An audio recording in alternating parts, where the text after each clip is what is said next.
Dictation number 8022. Get ready, start.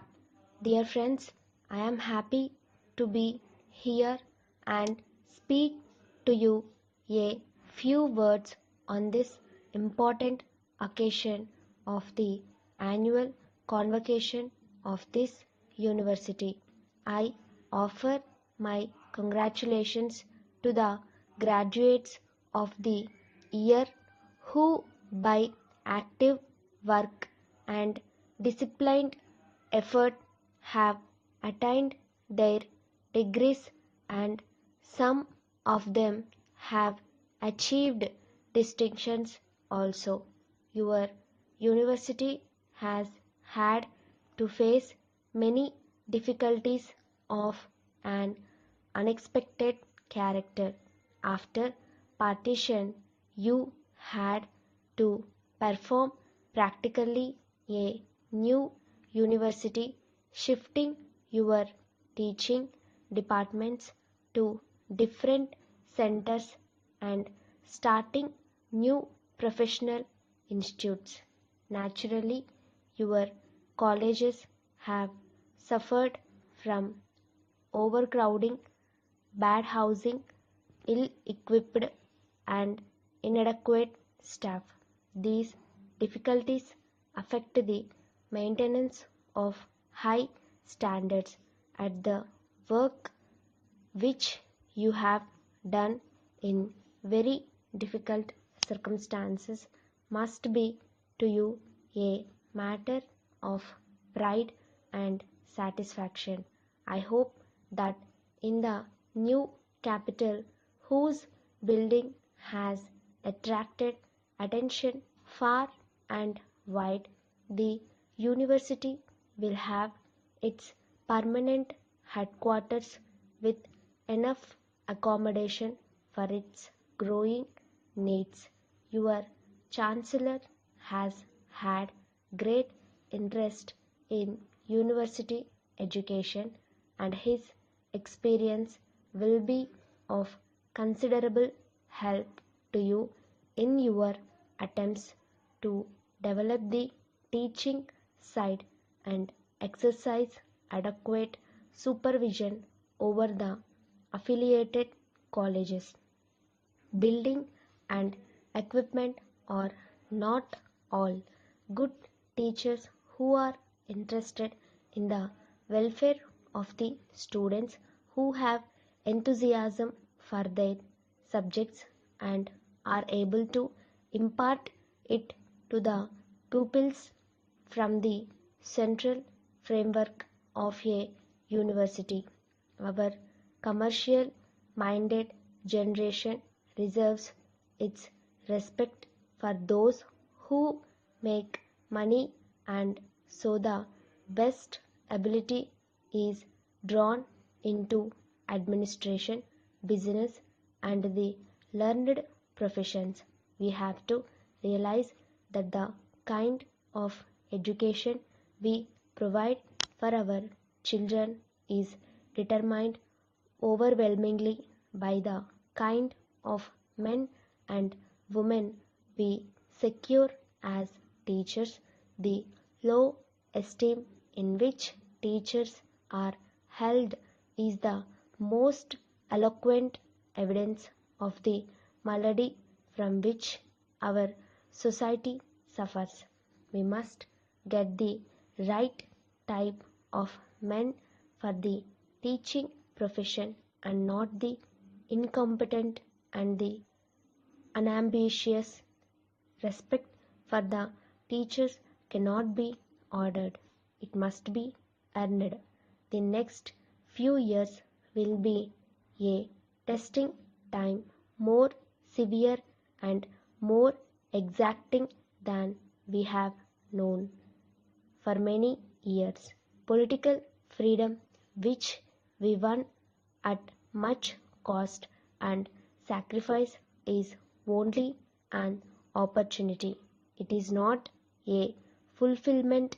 If we are to develop a strong democracy, political, social, and economic, it is necessary for us to work hard and work unitedly.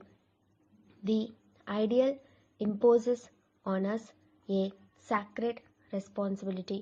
Men are not made democratic by the mere formulation of ideals in the Constitution.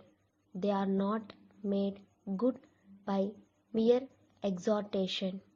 Great ideals of justice, equality, fraternity, and freedom, which we have inscribed in our Constitution, must be woven into the social fabric. We must apply them to the numberless situations of our daily life. Unfortunately, the state of mind in which we found ourselves at the time of political liberation is not marked by revolutionary fervor. The spirit of enjoyment has prevailed over the spirit of sacrifice. We seem to demand more than what we give. There is much evidence of low moral dissatisfaction and discontent among people, all leading to serious slackness. We must overcome the spiritual sickness which seems to be enfeebling our community. If we do not change our minds, we cannot change anything. A nation is built in its educational institutions. Messrs. Thomas and Sons, 20 Market Street, Bombay.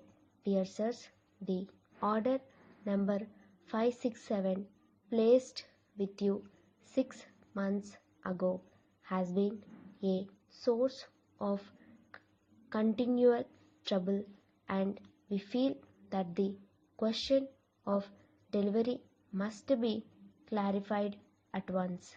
In accepting our order, you gave a delivery date in March of last year, thus allowing yourselves ample time for completion. 6 weeks before delivery was due, you wrote informing us that in view of a delay in the granting of permit for metal to complete the body work, you required a further period of 2 months. To this we agreed, although we were particularly anxious to make our vehicles out of service. 2 months later, you asked for a further period of 6 weeks because the metal had been unavoidably delayed on the rail and had not reached you. Once more we agreed. We now learn that owing to a serious strike at your factory, our order can still not be completed.